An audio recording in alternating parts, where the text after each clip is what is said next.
ಕಾರ್ಕಳದಲ್ಲಿ ಒಂದೇ ಮನೆಯ 16 ಗೋವನ್ನ ಕಳ್ಕೊಂಡ ಯಶೋಧ ಆಚಾರ್ಯ ಅವರ ಮನೆಗೆ ಭೇಟಿ ನೀಡಿ ಉಡುಪಿ ಜಿಲ್ಲಾ ಯುವ ಕಾಂಗ್ರೆಸ್ ಸಮಿತಿ ಹಾಗೂ ಕಾರ್ಕಳ ಯುವ ಕಾಂಗ್ರೆಸ್ ತಂಡ ಅವರನ್ನ ಸಂತೈಸಿದೆ. ಅಲ್ಲದೆ ಈ ಕೂಡಲೇ ಸರ್ಕಾರದಿಂದ 5 ಲಕ್ಷ ರೂಪಾಯಿ ಪರಿಹಾರವನ್ನು ದೊರಕಿಸಿಕೊಡುವಂತೆ ಸ್ಥಳೀಯ ಶಾಸಕ ಸಚಿವ ಸುನಿಲ್ ಕುಮಾರ್ ಅವರಲ್ಲಿ ಆಗ್ರಹಿಸಿದ್ದಾರೆ. ಒಂದು ಗೋವನ್ನ ಯುವ ಕಾಂಗ್ರೆಸ್ ಸಮಿತಿ ವತಿಯಿಂದ ದಾನವಾಗಿ ನೀಡಲಾದ ಗೋವನ್ನ ಉಡುಪಿ ಯುವ ಕಾಂಗ್ರೆಸ್ ಅಧ್ಯಕ್ಷ ದೀಪಕ್ ಕೋಟ್ಯಾನ್ ಮುಂದಾಳತ್ವದಲ್ಲಿ ನೀಡಲಾಯಿತು. ಈ ಸಂದರ್ಭದಲ್ಲಿ ಕಾರ್ಕಳ ಯುವ ಕಾಂಗ್ರೆಸ್ ಅಧ್ಯಕ್ಷ ಯೋಗೀಶ್ ನಯನ ಕಾಂಗ್ರೆಸ್ ಮುಖಂಡರಾದ ತಾರನಾಥ ಕೋಟ್ಯನ್, ಪ್ರದೀಪ್ ಬೇಲಾಡಿ ಮೊದಲಾದವರು ಉಪಸ್ಥಿತರಿದ್ದರು. ಇನ್ನು ಭಜರಂಗ ದಳ ಮತ್ತು ವಿಶ್ವ ಹಿಂದೂ ಪರಿಷತ್ ವತಿಯಿಂದ ಒಂದು ಗೋವನ್ನ ಯಶೋಧ ಆಚಾರ್ಯ ಅವರಿಗೆ ನೀಡಲಾಗಿದ್ದು, ಯಶೋಧ ಮನೆಗೆ ತೆರಳಿದ ತಂಡದ ಸದಸ್ಯರು ಗೋವನ್ನ ಅವರಿಗೆ ಹಸ್ತಾಂತರ ಮಾಡಿದ್ದಾರೆ. ಇದಲ್ಲದೆ ಸಚಿವ ವಿ ಸುನಿಲ್ ಕುಮಾರ್ ಅವರು ಕೂಡ 2 ಹಸುಗಳನ್ನು ದಾನವಾಗಿ ನೀಡಿದ್ದಾರೆ.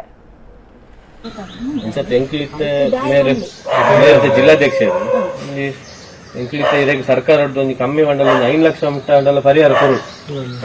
ಈ 14 ಸತ್ತ ಬಂಡ ಸತ್ತು ಜೀವತದಿಂದ ಇತೋರ್ತದಲ್ಲ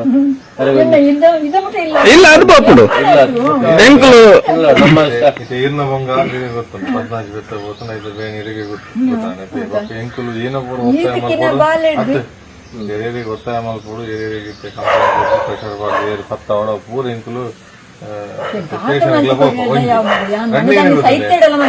ಗೊತ್ತಾನೆ ಎಂಕುಲಿರ್ದು ಒಂಜಿಯಲ್ಲಿ ಏನೇ ದುಃಖ ಆಗ್ತದೆ ಏನೇ ಕಷ್ಟ ಆಗ್ತದೆ ಜಾಸ್ತಿ ಉಂಡು ಎಂಕುಲು ಅಲ್ಲಿ ತೆತ್ತೊಂಡ ತೆತ್ತೊಂದಿತ್ತೀರಿಗೆ ನಾವು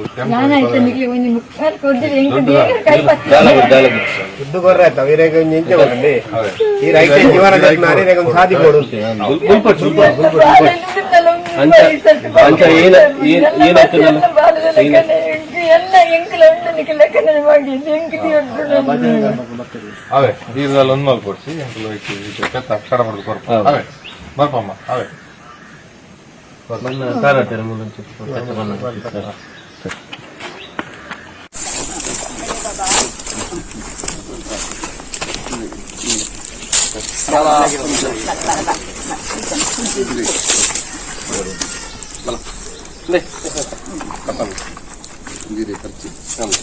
पूरा